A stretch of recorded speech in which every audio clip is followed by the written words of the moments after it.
എന്ത് പണ്ടാരും ഒരു വണ്ടിയും കാണാനും മനുഷ്യനെയും കാണാനും എങ്ങനെ ഇവിടുന്ന് പോവാ? നമ്മുടെ യൂസഫ് അല്ലോട്ട് ഇരിക്കുന്നത്. എന്താ യൂസുഫ് അലി നീ ഇവിടെ ഒറ്റയ്ക്ക് വന്നിരിക്കണേ? ഞാനൊരു സ്ഥലം വരെ പോകാൻ വേണ്ടിക്കാ. അൽമിഷ് ഭായി, നിങ്ങൾ സഹായം ചെയ്യോ?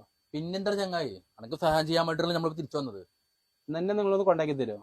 കുട്ടാട്ടാ ഒന്ന് ഇറങ്ങി, ഞാൻ മൂപ്പറിന്ന് കൊണ്ടാക്കിട്ട് വരാം. 5 മിനിറ്റ്. അല്ല യൂസുഫ് അലി, ഓൻ്റെ ഒപ്പം പോകാൻ പൈസ ഉണ്ട് നിങ്ങളടുത്ത്? മൂപ്പരൊപ്പം പോകാൻ എനിക്ക് പൈസ മൂപ്പര് വണ്ടിയിലുണ്ടല്ലോ. ഇപ്പൊ ശരിയാക്കി തരാം ഞാൻ. എന്ത് തീരുമാനിച്ചത്? എന്താ കുട്ടികൾ എന്ത് തോന്നിയ കുട്ടികളെ കാണിക്കുന്നത് ഈ പട്ടപ്പകല്?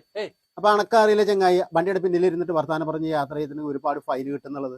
അങ്ങനെയാണെങ്കിൽ ഒന്നും കൂടെ മുറുക്കി കെട്ടിക്കോളി. ഓനി വണ്ടി കയറി കഴിഞ്ഞാൽ അങ്ങോട്ട് എത്തോളം കുണു കുണു കുണു കുണെന്ന് പറയും.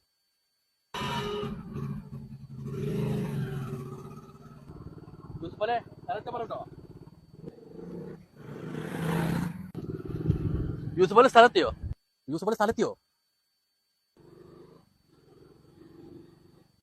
എന്റെ യൂസുഫലെ അന്നോടുള്ള പറഞ്ഞ സ്ഥലത്തിന് എത്ര അങ്ങനെ കിലോമീറ്റർ ഓടിയെന്നറിയോ? അതിന്റെ തൊള്ളയുടെ എന്തോ കുട്ടോ പാഴ തിരിച്ചു.